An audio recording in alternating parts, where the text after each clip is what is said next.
So thanks for jumping on, everyone. I'm Andrew Marquis at CrossCountry Mortgage. I think I probably know most of you. And I think this is a great opportunity to be able to share a really unique program and solution in the market. As we were talking before, a lot of you jumped on. There's a ton of baby boomers right now on fixed incomes. Inflation cost is very high right now. And the reverse mortgage is really a financial tool, is probably what I would call it, Luke. And I think the big thing is the misconceptions. I think there's a lot of uses for this product. I think that it doesn't fit everyone, but I think there's a lot to learn about it, and it could be a very valuable tool in your arsenal. So with that, I'm going to turn it over to Luke and Rick. They're the specialists in the reverse mortgage product, and they're going to give you a little bit more detail on how this works and what the options look like. So I'll let you guys run with it. Thank you. Thank you, Andrew. Hi, everyone. How are you? My name is Luke Centrone. My colleague Rick McFadden and I have been in the reverse mortgage space for a little over 15 years now, and our forte, our specialty is working with referral partners, financial planners, realtors, and whatnot, and helping them to understand the reverse mortgage product and how it can be implemented into their business and how it can improve their business and enhance a client's retirement by utilizing this product. We've come up with a presentation to that we're going to share with you today to highlight a few of the key features of this product and counter the misconceptions. And a matter of fact, I'm going to dive right into that and deal with the misconceptions right off the bat. There are only two cons with a reverse mortgage, only two. The fact that it is a negative amortizing loan. If you choose not to make payments, those payments will still build up and accrue, but get tacked onto the ending balance of the loan and come due when you either sell the home, if you're out of the home for more than a 12-month consecutive period, or when the last surviving spouse passes away. The second con is the cost of the reverse mortgage. It's a lot more expensive than a regular mortgage or conventional mortgage, I should say, due to the fact that there's an upfront mortgage insurance premium that's paid at the funding of the loan. So it's based on the value of the home or purchase price. There's a 2% premium. So on an $800,000 home, that could be a $16,000 cost plus your normal closing costs. That $16,000 is funneled into what's called the FHA Pooled Risk Insurance Fund, which covers two key features. The fact that this product is a non-recourse loan, which means you'll never owe more than the home is worth. So if the balance of the loan ever exceeds the value, if the home is worth $10,000 and you owe $1 million, you yourself or your heirs will never have to come out of pocket with a penny, due to the fact that the insurance fund would kick in at that point, alleviating you or your heirs of any burden whatsoever. The second piece of the insurance that the insurance covers is, regardless of the value of the home, your line of credit is in full force. Same scenario, house is worth $10,000, but if you happen to have a line of credit that's been growing over time and you have $1 million line of credit, regardless of the value of that home, you'll still be able to pull out that $1 million regardless of that value. $10,000 home, valued home, $1 million line of credit. You could pull that money out because of that insurance, because of that high cost that you paid at inception. I'm going to set the stage there and just crush the misconceptions right off the bat. There are only those two misconceptions, those cons rather, of the reverse mortgage. You always keep your home. You never lose your home. The home stays in your name. It's another big misconception. With that being said, I'm going to hand this over to Rick. We're going to start our presentation. We're going to go through this in detail and touch on a lot of different points. Rick, by all means, go right ahead. Thanks, Luke. Thanks, Andrew. And thank you, everybody, for having me on today. Like Luke is saying, we're going to go through this presentation. We'll have a Q&A afterwards, and then we're going to move to the optimizer. The optimizer is where all the aha moments happen, when we'll show things like making payments on the reverse. We'll depreciate the value of the property and throw some scenarios in there and just show you the power of that insurance and what you're actually paying for. So let me get started. We'll do the gray wave, and we'll start with the gray wave opportunity here. It's been 14 years since the youngest baby boomers have turned 62. So right now, there are approximately 17 million baby boomers in the United States. There are 10,000 boomers turn 65 every single day, so the opportunity grows every day. And homeowners age 62 and older hold over 12 trillion home equity in the property. It's a tremendous number, and it's largely untapped. And to date, well over 1 million Americans. I think if the number is at 1.3 million Americans to date have utilized a reverse mortgage. Okay, let's move on. So we'll talk about the reverse mortgages in the 21st century. And here's the agenda for today. It's not a huge agenda. We'll talk about the myths and misconceptions. Luke has already started. We'll then get into the benefits of the reverse mortgage. We built out a case study on a purchase that will compare a reverse to a conventional mortgage and the differences. We have some commonly asked questions that will go back and forth, Luke and I. And at the end, there'll be a Q&A session. So again, it's not a huge stack, but there's plenty of material in here. So today's reverse mortgage. The most commonly used reverse mortgage is also known as a HECM, or a home equity conversion mortgage. You'll hear that term a lot, a HECM. Sounds better than a reverse mortgage. Luke and I started 15 years ago, and back then there was a lot of negative connotations with the reverse, and we were actually schooled on using the term HECM back then. Use the term HECM, people are turned off by the reverse mortgage. So it's common. It's the HUD's version of the reverse mortgage. Reagan signed it into law back in 1989, so it's been around almost 35 years. The product actually dates back to the 60s, the Bank of Maine, and actually reverse mortgages actually go back to the 1800s in Europe. The reverse mortgage program is federally insured by the Federal Housing Administration, and I already mentioned to date well over 1.3 million Americans have used a reverse mortgage. The big did you know on the right, I have mentioned it already, as of April 2023, U.S. homeowners age 62 plus have 12.39 trillion in housing wealth. It's a staggering number. Let's move forward here. So we'll go through the evolution of the reverse mortgage, and really, this slide should really be renamed to the positive impacts on the program in the last 10 years. I'll start at 2009. The first baby boomers turned 62, and the HECM for purchase is introduced, using reverse mortgage proceeds to purchase a property. Fast forward 2014, here's where the positive changes start taking effect. In 2014, HUD establishes the non-borrowing spouse provisions. So after 2014, a non-borrowing spouse is typically a spouse that is under the age of 62 and cannot be on the reverse mortgage. In 2014, they extended those provisions that these non-borrowing spouses now have rights to the property for the remainder of their lives. They could stay in the home.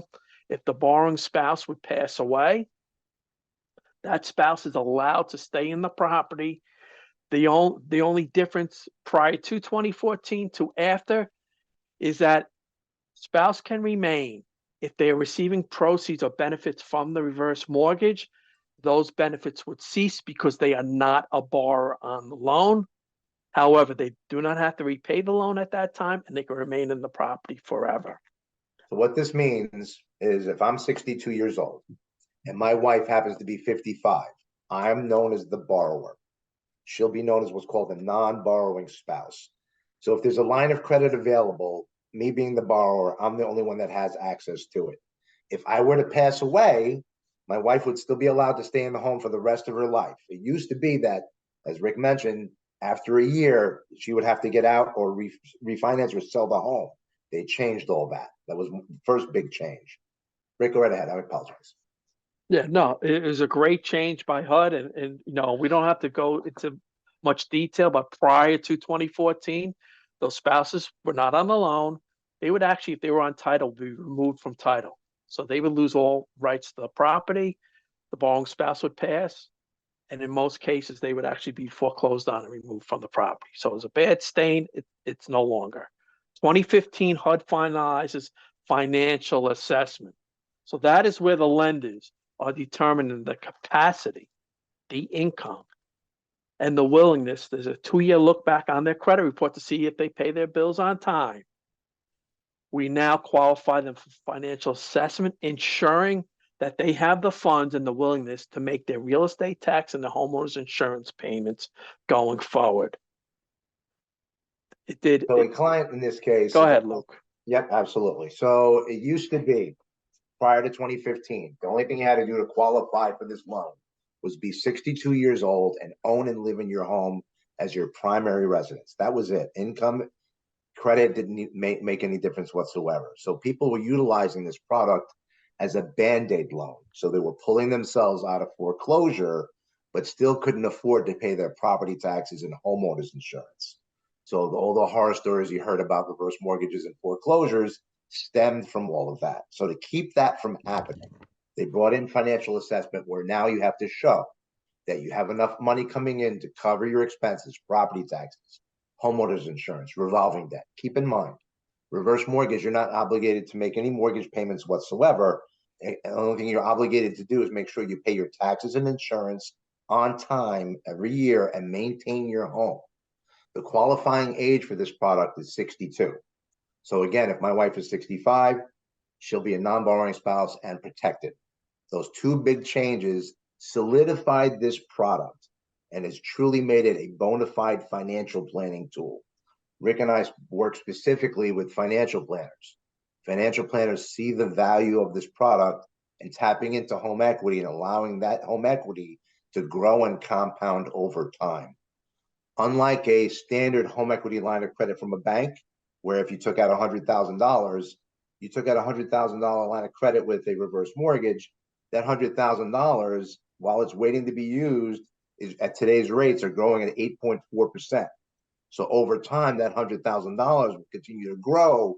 If you let it sit, let's say 10 years, that $100,000 is now, let's say $600,000, just because of the growth factor of the reverse mortgage. We're going to get into that much deeper in a few moments. I'm sorry, Rick, continue. No, thanks, Luke. There was one more change. I'll bring it up. 2018, the second appraisal. So now with the reverse mortgage, there's a chance that a second appraisal will be required to shore up the value of the property. The lenders, we will not know that until the first appraisal is received and logged into FHA system. There's an algorithm at that point. We'll know whether that second appraisal is required. And the last little button there on the end, every year HUD raises the limits on the reverse mortgages. This year it's at $1,089,300, and on January 1st it is going to increase to $1,149,825. So again, this is a bona fide retirement income product. This is not a desperation product anymore. We can actually entertain on the HECM and reverse values up to over $1 million now. So here are the myths and misconceptions. I know Luke had gone into a few already. I'm gonna go back and forth with Luke on this slide right now. I'm gonna ask Luke some questions and I'll have Luke answer them for us. So Luke, first, does the lender own my home with the reverse mortgage? Great question, Rick. Great question. No, they do not. The lender does not own your home with a conventional mortgage. One of the easiest ways to explain a reverse mortgage, it's the same exact thing as a conventional mortgage. It's closed the same way, appraisal, title, whatnot. One of the biggest changes differences is you now have a flexible mortgage payment. If you wanted to make payments, you absolutely could. You're just not obligated to. Okay, thanks, Luke. Next up here, I have an existing mortgage, Luke. Can I still get a reverse mortgage? Absolutely, Rick, you sure can. Matter of fact, it's one of the most popular reasons why a person will take out a reverse mortgage is to eliminate their current mortgage. So picture a client 62 years or older in their decumulation stage of life. You know, you're retired, you're pulling from your 401k, your pension, your Social Security. So it affords you Rick, can you still hear me? Yep, loud and clear. I apologize, guys. I just lost my screen. Go ahead, Rick. Continue. Okay, thank you. So next question this is a great question. Is a reverse mortgage a last resort or the best option for me? Great question. So a reverse mortgage is an education. Every client should be vetted, should be educated, walk through their scenario to see if it makes sense for them. You don't run to a reverse mortgage, you walk to it. a client should speak to a reverse mortgage specialist, go through their budget, see if the reverse mortgage has an impact on their lives. Most time it does. 9 times out of 10, anytime you add a reverse mortgage type financial plan, you're always going to increase the probability of success. You're either eliminating a mortgage payment or you're adding cash, line of credit, cash into you're in retirement. You're infusing your retirement into the reverse mortgage line of credit into your retirement plan. So if you have a financial planner you work with, we work directly with your financial planner in enhancing your plan by infusing it with the reverse mortgage line of credit. Okay. Can the lender evict me under any circumstances? Only time a lender can evict someone, same thing with a conventional mortgage, if you choose not to, if you don't rather make your taxes and insurance payments on time, that can happen. It also can happen if you're out of the home for more than a 12-month consecutive period. So the only time this loan's ever going to come due is if you sell the home, if you're out of the home for more than a 12-month consecutive period, and when the last surviving spouse passes away. At that time, the house will pass to the heirs, and the heirs have up to a year to decide whether or not they want to keep the home via refinancing or paying it back any way they can, or they can simply sell the home, pay back what was utilized, just like a conventional mortgage. If there's a loan on your home with a conventional mortgage when you die, your estate has to pay it back. Except here, the heirs have up to a year to decide whether or not they want to keep it or refinance. There's a little more time in regards to the heirs. Thank you, Luke. The next one, Luke, I believe you've already answered, but if you want to add anything to it, I've heard the cost on a reverse mortgage is incredibly high. Is that an accurate statement? And if so, how come? It is, absolutely. And it's due to the fact of the insurance. And the insurance, again, covers the fact that you're never going to owe more than the home is worth, and that regardless of the value of the home, that your line of credit is in full force, you have full access to that. And the next one too, Luke, you have addressed. Since a reverse mortgage can negatively amortize, will I owe more money upon sale if the balance exceeds the sales price? Yes, you will. So if you choose not to make payments, if you take out a reverse mortgage and you pay off your current mortgage, you pay off the reverse mortgage with your current mortgage with the reverse, you choose not to make payments. Those payments are going to build up and accrue and get tacked onto the ending balance of the loan and come due in one of those three things I mentioned a moment ago. Gotcha. And will you owe more money upon the sale if the balance exceeds the sales price? No, you will not, due to the fact that the insurance will kick in and protect you. Okay, thank you. So now we'll discuss the benefits, and I'll run through the benefits, Luke, if you don't mind. So the first one is the ability to remain in the home for as long as you want. Typically, we'll ask our clients whether or not this is their forever home. If it is, that part of it will make sense. If they're looking to sell the home within a few years, maybe it doesn't make sense because of the high cost. But they can have the ability to remain in the home for as long as they want. It's going to improve cash flow. Again, Luke had mentioned we speak with a lot of financial advisors.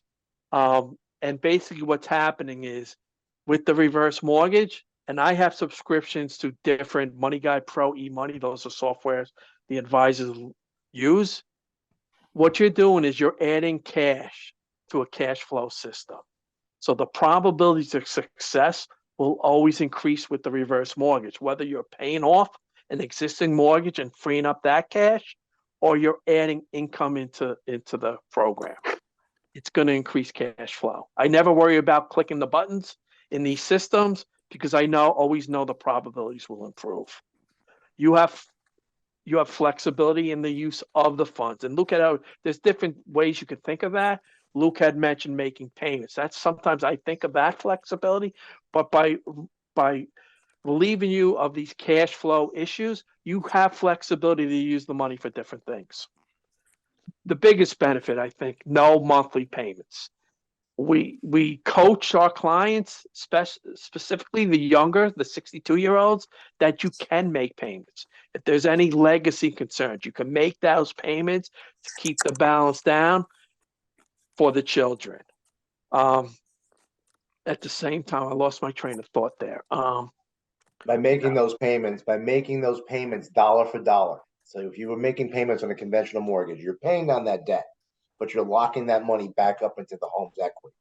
With a reverse mortgage, if you choose to make those payments, yes, you're paying down that debt. At the same time, dollar for dollar, you're paying down the debt, you're opening up additional line of credit for growth. So you're dealing with two concerns there.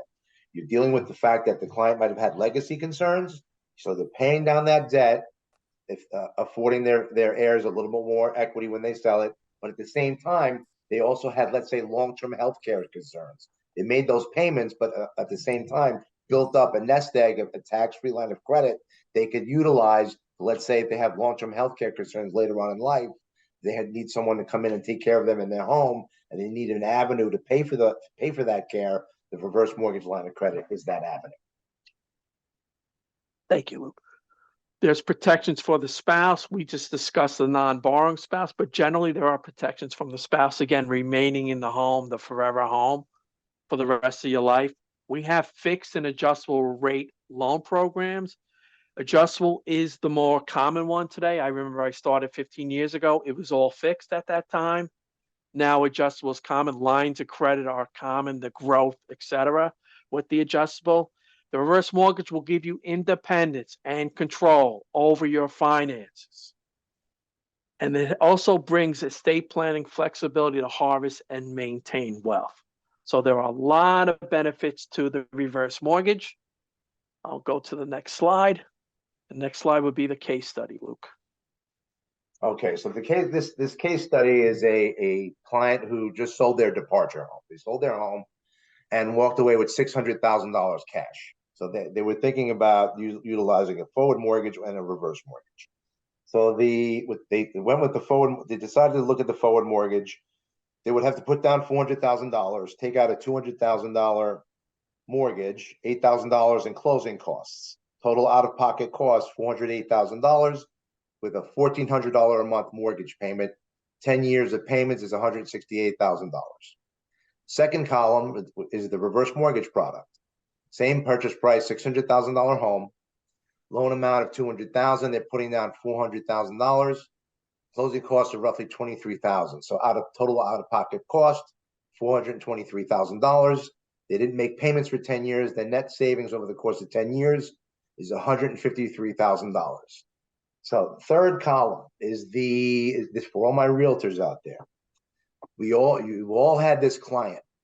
They have 600. I just sold my house, $600,000 home, but the house they keep describing to you as an $800,000 purchase. Then you're trying to figure out, how do I explain to this client that you only have 600 grand, but you want to buy an $800,000 house?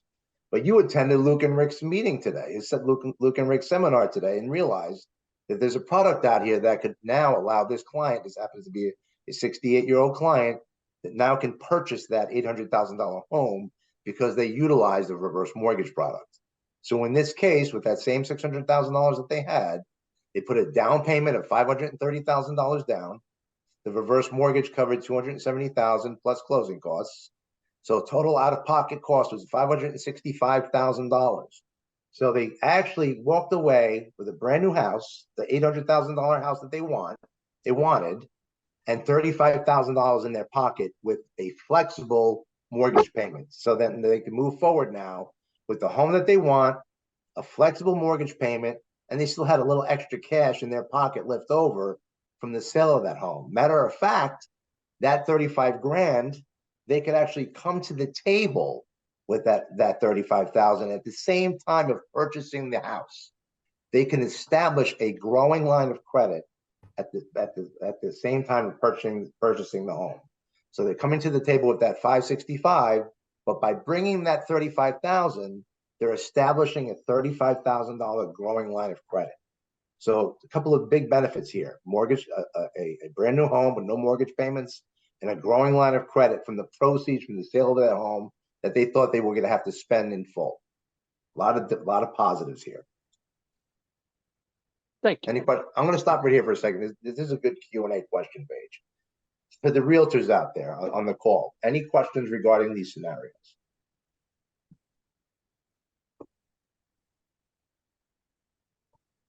No questions from any realtors on the call today? Never had that $600,000 client looking to buy that $800,000 home? I'm surprised. It's quiet. Quiet today. Go ahead, Rick. Well, Continue. can I ask a question? Yes, please. Well, I'm still young. I'm 63 and still working, but I have Mhm. like four, 5 houses actually, and they're in different states. Am I obligated to, if I want to do a reverse mortgage, it has to be on the primary residence house? And how long I have to live in that house to qualify for the reverse mortgage? And am I allowed to do that on more than one house or no? No, you have a great question. You are correct. It has to be on the primary residence. Your driver's license has to be out of that home. You have to pay your federal taxes out of that home. It has to be your primary residence. You can't do it on an investment property or a second home. Okay. You could actually Okay. utilize a reverse mortgage, the proceeds from a reverse mortgage, to purchase another home. Let's say you wanted to purchase a second home. Let's say if I took out a reverse mortgage on my home here in New York and I wanted to buy a condo in Florida with the proceeds, I can do that. Okay. That Okay, and happens I'm all. still I actually do confused. that. I'm sorry. Go I'm ahead. still confused on your line of credit. You mentioned in the beginning, on the $10,000 house, you can get $1 million. How could you do that? Could you elaborate, or there is no time? No, there will. We're gonna jump right into the optimizer spreadsheet. It's gonna open up your eyes to a lot of different avenues of how this product can be utilized. We're definitely gonna touch on that. Okay, sorry. I mean, all my questions are gonna apply before at least 3-4 No, years. it's quite all but- right. I appreciate you. Thank you. Thank you very much for asking. Thanks. No Another problem. quick question for you, maybe you'll get to this. If your house is paid off, how does this compare to taking out a home ec loan versus this product? If you just want to take money out of your house, does it make sense? It absolutely makes sense. Now, keep in mind, you have to be 62 years or older for this product to transact with this product. Yeah. The best possible scenario for this loan is if your home is free and clear, because you'll be able to pull out a portion of the home's equity, basically taking an illiquid asset and turning it into a liquid asset, allowing a client to tap into a portion of the home's equity based on their age, tax-free. Okay, so it's better than a home ec loan. Okay. Oh, 100%. Yes. Now, No comparison. Correct. So to that point, I'm a heart transplant patient. I had a heart transplant 4 years ago. Point of me bringing that up is I'm not going to qualify for long-term health care. There are a lot of people out there like me. I'm 52 now. When I'm 62, my house will be paid off. I'm going to open up a reverse mortgage line of credit. I should be able to open up a $250,000 line of credit. I'm going to, my goal is not to touch that line of credit, to allow it to compound and grow. I'm going to opt and choose the highest possible interest rate I can get. This is the one time in a borrower's lifetime where you're actually going to root for interest rates to go up. So I'm going to pay that, me personally, I'm going to pay down my closing costs to $50. So I'm going to pay, my closing costs are probably going to be about 25 grand. I'm going to pay that down to $50. I'm only paying interest on $50. That's the only thing I'm paying interest on. So let's say $270,000 now. Picture $270,000 growing at 8% over the course of 20 years. I have well over $1 million tax-free dollars that I could utilize and pull from for my long-term healthcare needs.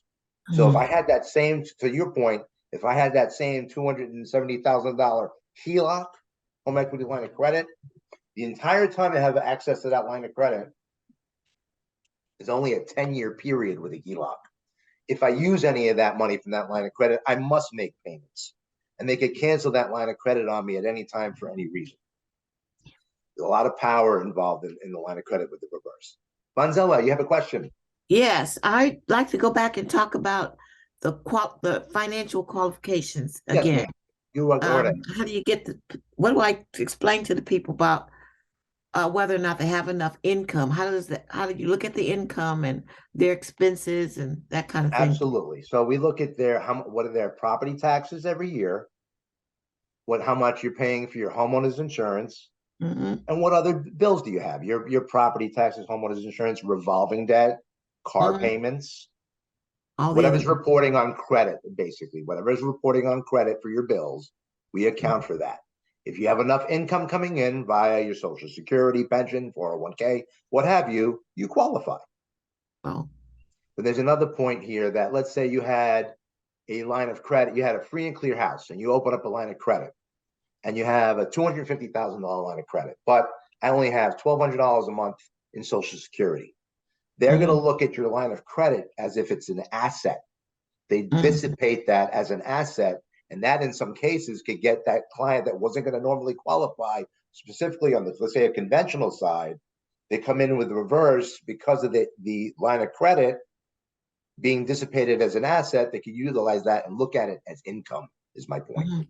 How does the loan value of the, I mean, not the loan value, but the market value of the house play in this? We, just like with the conventional mortgage, an appraisal will be done. And based on that appraisal is how much you'll qualify for. So the amount of money you'll qualify for. Is it a percent of the appraised value or what? Correct, Yes. correct. So it's based upon the value of the home and a percentage calculation based on the client's age. So on today's rates, a client who's 62, they'll be able to tap into roughly a little over 30% of the home's equity to utilize to purchase a home, to pay off a mortgage, or to set up a line of credit. So the older you are, Banzella, at inception, the more you'll qualify for. But the key to a reverse mortgage, specifically line of credit side, is to establish it and to put it in place, similar to my scenario that I just mentioned, to establish it as soon as you turn 62, to allow that line of credit to compound and grow, to get that started, to allow that money to grow. So when you do need to tap into it, so that my purpose, the long-term healthcare need, 20 years out, if I need someone to come in the house to take care of me, I could actually tailor this loan to, let's say I need $10,000 a month for whatever reason, to have somebody come in and take care of me. I could set that up where for the next 3 years, I need, and as long as I have enough proceeds available, I could set that up to have money wired into my account to pay for whatever I need to pay for my care. Do you use a lawyer to do this, or do you get certain state? It depends on what state you're in. New York makes you get an attorney, but it's entirely up to you. Aside from New York State, it's entirely up to the client at that point. Massachusetts the same as New York, Luke. Is Mass the same? Yep. Yeah. So you're gonna have to have an attorney. Okay, thanks. So what that it translates to is an additional fee, the attorney's fee. Luke, let me ask you a question. Yes, sir. Okay, so in your example here, is it better off, and I'm talking about your specific example, is it better off, because you're looking at long-term care, right? That's your concern, right?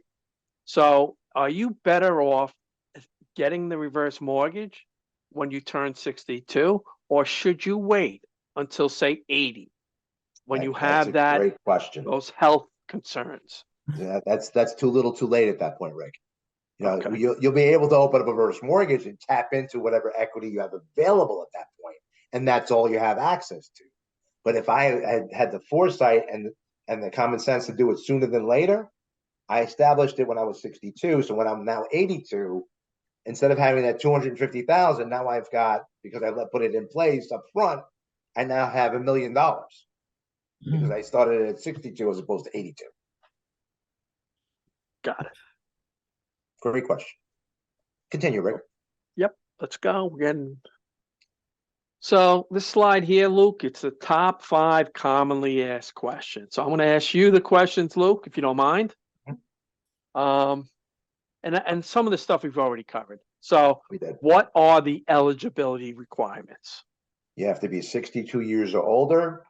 For the FHA insured product, we do have proprietary products where in some states you can be 55 years older or older to transact, but those products are primarily, we consider them jumbo products at this point. We can lend up to $4 million with those products, but the FHA insured product is the standard product. You have to be 62 years old. You have to show that you have enough income coming in to cover your expenses, property taxes, homeowners insurance, revolving debt.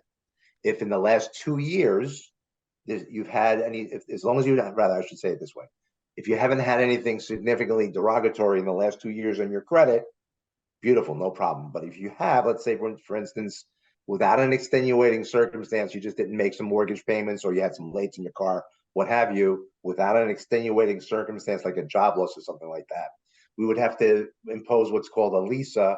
It's essentially an escrow account. Only if someone's late on their taxes and insurance or what have you in the last 2 years is all we really care about. And here's a very, very common question I think everybody has. How much money can I receive? All dependent upon the value of the home and the client's age. It varies right now between 30 to 70%. Okay. And do I have to make monthly payments? You do not. You're not obligated to make any mortgage payments whatsoever.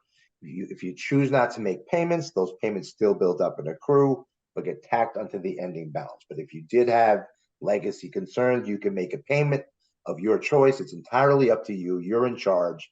That's the power of the reverse. It puts you in the driver's seat. If you wanted to make payments, you could. You can make as much or as little as you want. Okay, thank you. And again, you've addressed a lot of this, so you've done a great job here, Luke. So the next question is, what is the downside and what are the benefits of a reverse mortgage? Understood. So the downsides are the two counts that I mentioned. If you had legacy concerns, if you're worried about what's going to be left over after you pass, that might be a concern, but that could be mitigated by making payments. And the cost, what the insurance piece of the cost, the protections that it affords you mitigate that cost, in my opinion. Benefits, the line of credit growth, the flexibility, allowing a client to make or not make that payment, having the cash flow, allowing the available proceeds to be tailored to suit that client's needs. There are a number of different benefits to this product. And last but not very important, can I stay in my home? 100% yes. You are allowed to stay in your home for the rest of your life as long as you maintain the home, make your taxes and insurance payments and homeowners association due payments if you happen to have them. You're allowed to stay in the home for the rest of your life. Excellent. Thank you, Luke. You're welcome. And anybody, questions, Q&A session. It looks like Erica has a raised hand, gentlemen, and there's also a couple of questions in the chat. I don't know if you guys want to check that. Oh, surely. Yeah, I'll check the chat, Luke. Should I go first? Go ahead, Erica. Absolutely. What totally baffled me is when you said that if you get a reverse mortgage, but you are not taking use of it, that you should take out your reverse mortgage early in life because it grows at a certain percentage. Correct. And that certain percentage is the interest rate at the time, I would imagine, you close the reverse mortgage, basically. Correct? Correct. So if you're in a high interest rate scenario, that's great. What I'm totally floored about it is that you are saying I have more money available than the 30%, let's say, that I have in equity in my home, and it grows at the amount of the interest. So basically it just adds on the interest payment and the principal payment if you were not to use it, and it becomes a future payment, it becomes a future amount available. Is that right? Yes, it's a part of that. So what we're going to do now, Rick, let's just jump right into the optimizer. So this spreadsheet, Erica, is going to answer all those questions in detail. We're going to touch on a lot of different things right now in regards to the spreadsheet. So again, this spreadsheet provides a visual of the reverse mortgage line of credit, how it could be utilized, and how the cash can be dealt out over time. Rick, And Luke, here's a question from the chat. Does the reverse mortgage have a term? 10 years, 15 years, lifetime? Is there a term? Lifetime. Okay, until the last surviving spouse passes away. And when that happens, the loan's going to come due, just like with a conventional mortgage, and it would have to be paid back by either a refinance or by the sale of the home. And Luke, you want to show the purchase optimizer first? Yeah, start with the purchase. And can everyone see my screen? Can you see my mouse? The bottom and the top? So small. Okay. Okay. So here is our optimizer. And what this is a visual look at a reverse mortgage. And we really didn't build out the regular mortgage side of it. The blue bars is the value of the property, which we're appreciating at 4%. The orange bar is the balance. Very hard to see. The green bar is the line of credit. So in this example here, we actually overfunded this loan. We put $35,000 extra into it. So on this $800,000 home, it's going to require funds from the borrower of $485,687.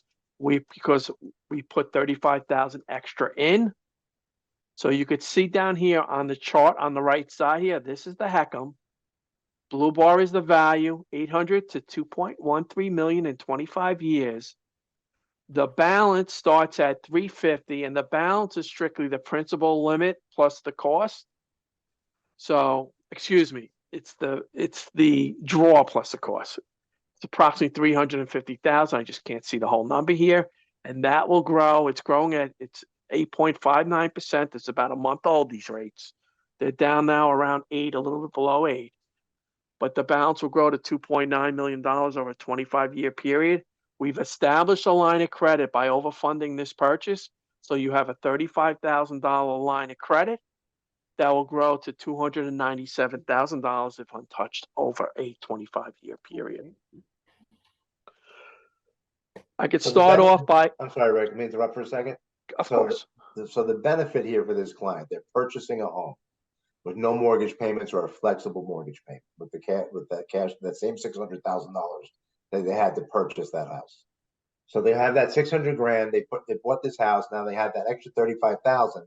Establish that in the line of credit. So that's going to grow over time. 25 years out, they'll have a $297,000 line of credit. They'll be able to pull that money out and utilize it for whatever purpose that they need. So this particular client, their biggest benefit was the not having that mortgage payment or the flexible payment and establishing that line of credit over time. I'm sorry, Rick, go ahead. No, so I was going to say, do you want me to apply payments? Absolutely. Okay, so I'm going to apply a payment. I'm going to apply $500. We'll start with $500, and I'm going to apply it for a 10-year period. So it's going to do two things. When you make a payment, we're going to make $60,000 in payments over this 10-year period. Two things will happen. Just like a conventional loan, you make a payment, it brings the balance down. With the reverse mortgage, every dollar you pay down a balance, you free up $1 in the line of credit. So again, I'm going to make a $60,000 invest. Somebody say something? Nope. Okay, sorry. I'm going to make a $60,000 investment over a 10-year period. And again, it's gonna slow the balance down, and it's going to grow the line of credit. I'll refresh the screen, focus on this last bar here, and we'll see. So by making that $60,000 in payment, that line of credit nearly doubled, and it did slow the growth of the balance down. And that's a strategy typically we use with the 62-year-olds or clients in their 60s, clients that are still working, still making payments on their conventional loan. We call it flipping the switch. If you have no problem making that payment on a conventional loan, let's apply it. And typically I'm talking about refinances. Let's apply it to the refinance. Keep down the balance, right? Legacy concerns to the children, and at the same time, grow the line of credit. I'm now going to depreciate the value of the property.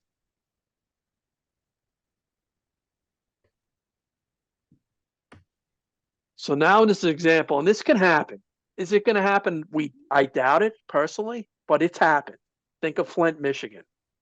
Lead in the water, the values went to almost nothing, right? Anybody that had a reverse mortgage in Flint, though, still had guaranteed access to that line of credit. And that's what Luke was talking about earlier. I think he used 10,000 as an example of the value, and there's $1 million line of credit. Well, in that example, you still would have guaranteed access to the line of credit. In this example here, at 25 years, this home is only worth $288,000. The reverse mortgage comes with that non-recourse factor. You can never owe a penny more than the home is worth when the loan is repaid. So if this loan was called due and payable at year 25 here, it they it's the balance is now 288,000. It is not the 2.6 million dollars. They can actually sell the home for 95% of the 288,000. So that is a non-recourse factor, and that's why you're paying that insurance. That is the protection it provides. And again, it guarantees access to a line of credit if you have one established here. So in this example here, they have a $638,000 line of credit. They are guaranteed access to it, regardless of the value of 288,000. That's very powerful.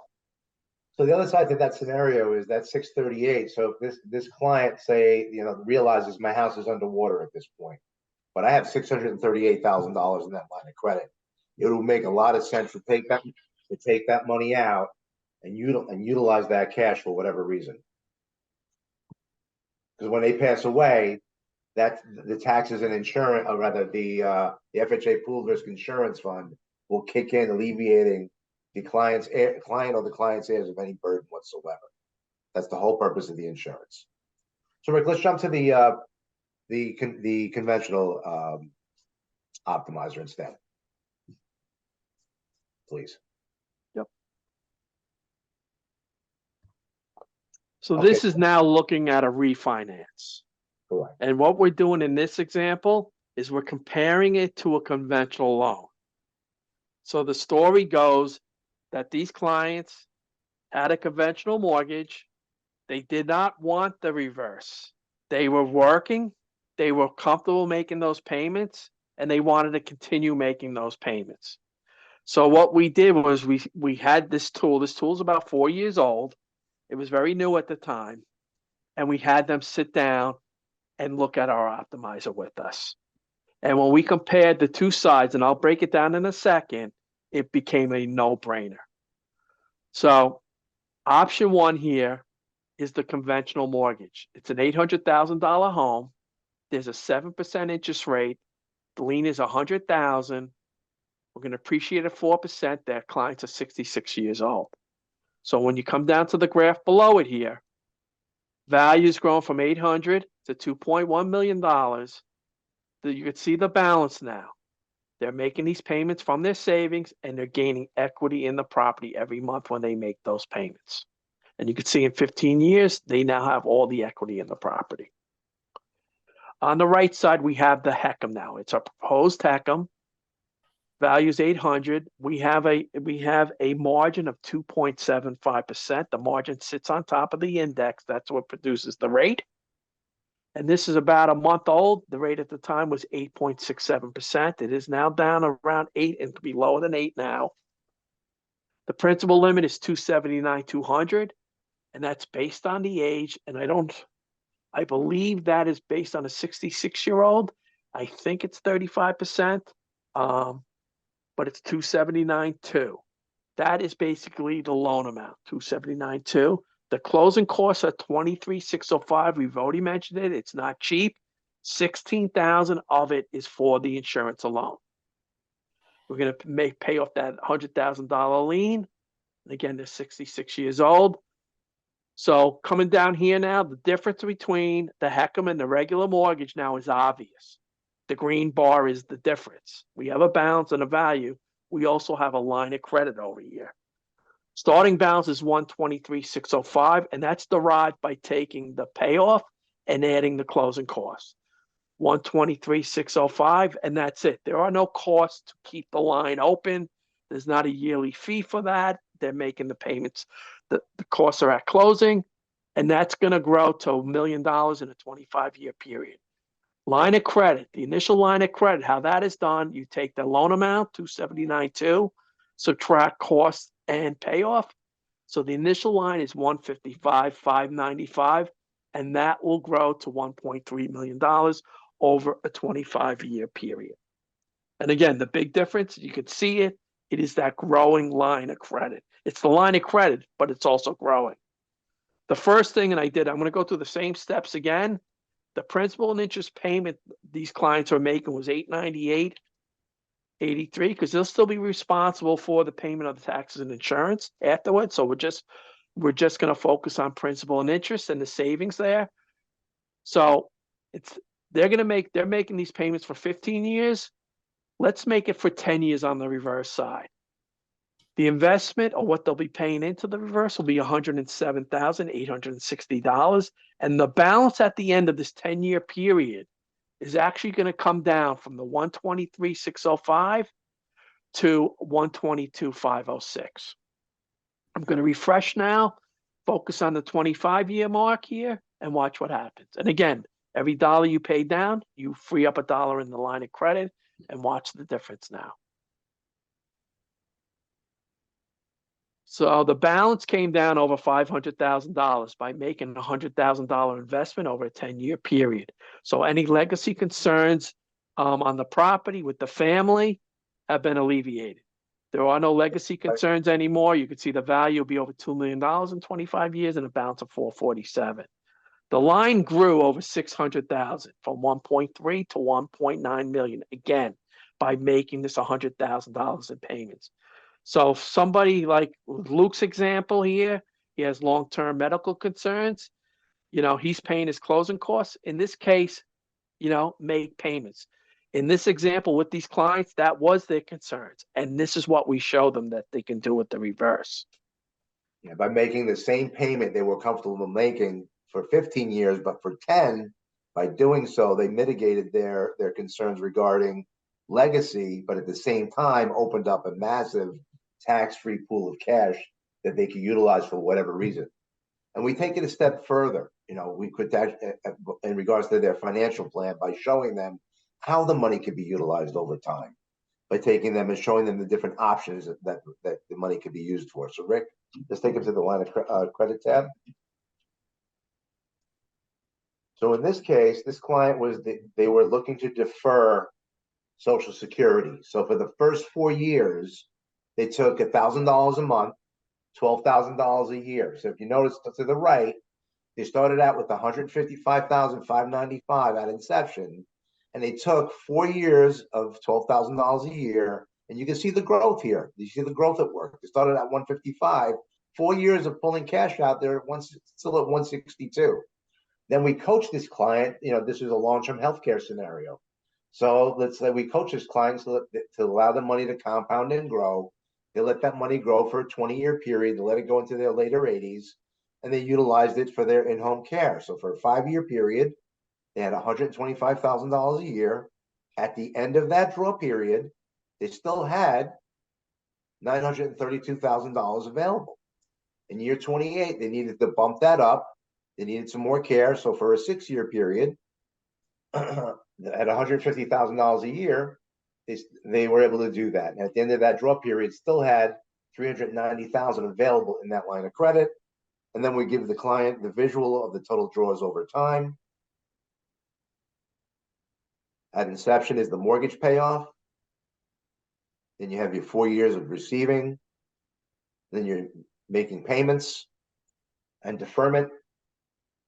And here's your long-term healthcare event over time, allowing you to tap into the cash for whatever reason you need it.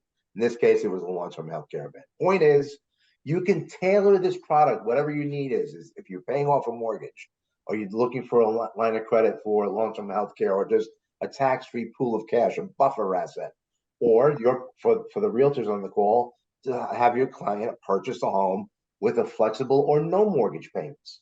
Now, your client's 62 years old, and they might be content with making a payment, but why should they?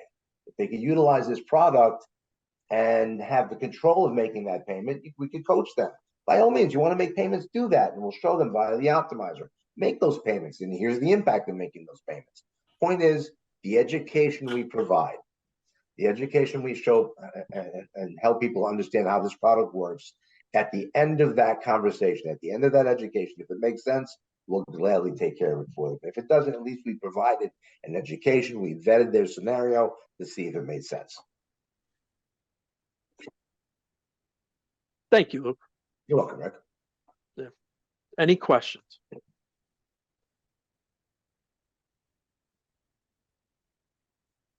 Rick, I think let's go back to the loan inputs again. I like to go through the line of credit growth a little slower.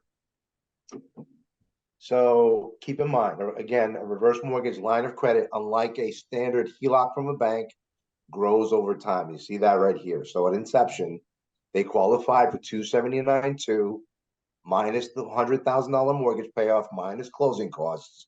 We establish a $155,000 line of credit at inception. Over the course of 25 years and making payments for 10 years, they'll have $1.9 million available. But take out the payment again, Rick, please. And if the client chose not to make any payments, let's reappreciate the property, please. If they chose not to make payments, yes, you'll owe more, but the cash that they weren't making, that they kept in their pockets, they were utilizing for something else, or making investments or making money. That's my point. And they still had $1.3 million available for their long-term healthcare needs 25 years out. Again, it's a very versatile product. It can be tailored to meet whatever need you have for purchases, lines of credit, pay off a mortgage. There's a lot of different ways a reverse mortgage can be utilized. Over the years of doing this, one of my biggest piece in my business is the long-term healthcare scenario, utilizing the tax-free proceeds to pay for the long-term healthcare needs of a client over time. Any additional questions? Taking a look at the chat, Andrew, see if there's any questions. No, nothing additional. Okay. Any questions regarding purchasing, using a reverse mortgage to purchase home? So I personally thank you very much for your presentation, and there's a lot to think about, of a lot of numbers. Yes. However, where I don't feel good as a person is that if I were to accumulate all this money over 25 years available for later on in life, so I don't have to go in a nursing home and can be taken care of by a private nurse at home, let's say. But I wouldn't feel, since I don't necessarily have to pay that money back, because the original amount of my value of that loan, I never have to pay back more than the original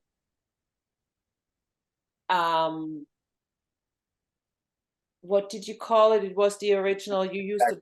You don't have to pay back more than the home is worth. Originally, right, originally when you started out. So I, as a person, wouldn't feel good to, because eventually it's going to affect somebody else down the line. If I only have to pay back $250,000 because I pass away, but I have used up the last 5 years in a nursing home as an invalid, I used up $700,000. It has to come out of somebody's pool, and I understand there's insurance for it, but I just wouldn't feel good knowing ahead of time that this might be happening, and so I just feel bad to go into that scenario knowing that this is what could happen. I'll screw somebody else. Well, first of all, Erica, your heart is tremendous, and I give you a big hug if I could. That's the purpose of the insurance, Erica, and the costs aligned with that are where this all comes from. So the people that are paying for it are the borrowers. At inception, you have the upfront mortgage insurance premium, and there's an ongoing mortgage insurance premium, or MIP, at 0.5% that's built into the rate. So this is where Rick had mentioned the second appraisal rule. In 2018, HUD came out with a rule where when an appraisal comes in, the file is submitted to underwriting, the underwriter reviews it, issues his or her approval. It's at that point that we'll know whether or not we need a second appraisal. The reason why we need a second appraisal is HUD did not agree with the value. If HUD does not agree with the value, a second appraisal is necessary. What that would trigger is an additional time onto the transaction, and unfortunately additional cost for that appraisal. If that second appraisal comes in higher than the first one, we have to go with the original value. If it comes in lower than the first one, we have to go with the lower value. The whole point of that, Erica, is if it ever comes to that point where, in this case, if Rick, if you want to depreciate that depreciate that again, if this ever comes to pass and they have to pay that out, like a significant amount, to your point, I'm going to give you a really powerful example here. I get a phone call from my doctor. Get your affairs in order. You have 60 days. I have, my house is worth $288,000. I have $1.3 million in my line of credit. First phone call I make is to my servicer. Send me my money. I get that money, I hand it to my daughter. I pass away. She does a deed in lieu and walks away with that money due to the fact that I paid that cost at inception. But the point of the second appraisal is, if this ever comes to pass, the value that was locked in at inception was a righteous value. So to your heart, great way to think. I understand that, but the insurance piece is paid for by the borrowers. So no one's getting ripped off, so to speak. But that's the purpose of the insurance and why it's in place. Thank you. You're welcome. Manzella. Up here. There you I go. think you probably have covered this, but I would like a simpler explanation Yes, ma'am. of what let's say there's a legacy, somebody in there that might want the property. Could you simplify walking through what they have to pay or what is deducted? For instance, if they go to refinance, Mhm. what are we looking at? Do they refinance, let's say, the value of the house? So how much is it that they have to pay out at a refinance? Frank, you want to answer that? Yeah, so just like any mortgage, Manzella, Yeah. there's a balance. It's called, with the reverse, it's called a UPB, or an unpaid principal balance. Yeah. And the services are online. You can view your statements, 24/7. So if you go to refinance the property, there is a balance due.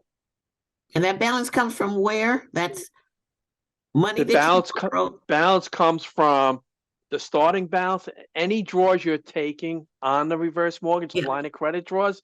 Once you Draws take that draw, it is added to the balance.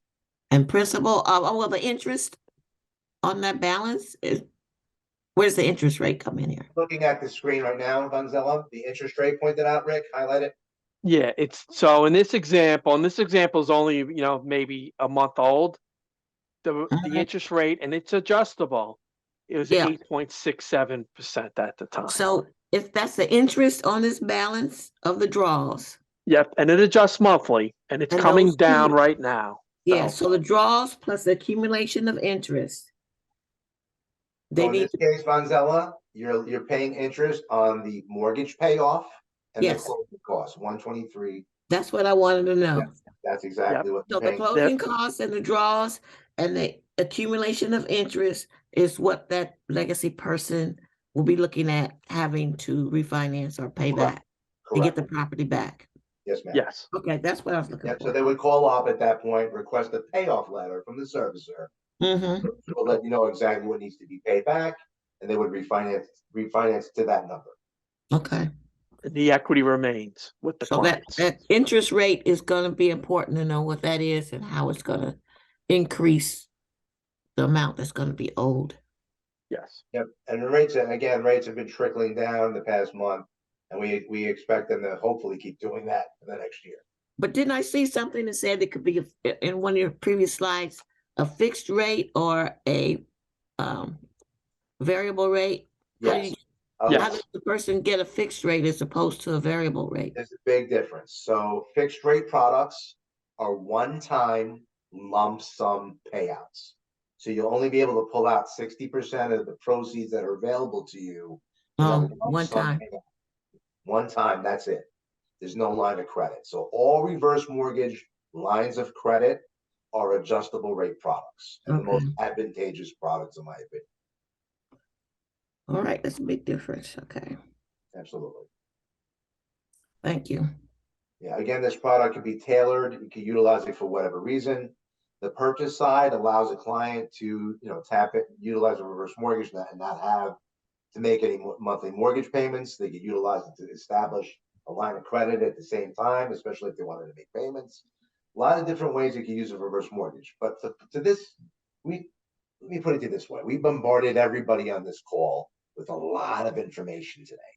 This is our first conversation. If you would like to learn more, by all means, please reach out to Andrew and his team.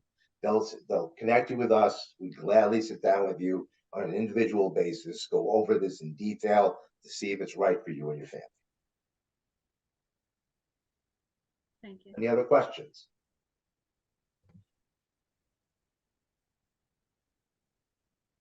No? Okay. Andrew, I think that's it for today. All right. Well, thank you, gentlemen. The presentation was awesome, and I learned a ton myself. What a great tool. Very, very cool. So Yeah, thank you so much for sharing all the knowledge, and hopefully we'll be able to spread the word some more here. And if anyone has follow-up questions specifically or wants to run a specific scenario, feel free to reach out and we can certainly facilitate that. So thanks again for attending, and happy holidays to everyone.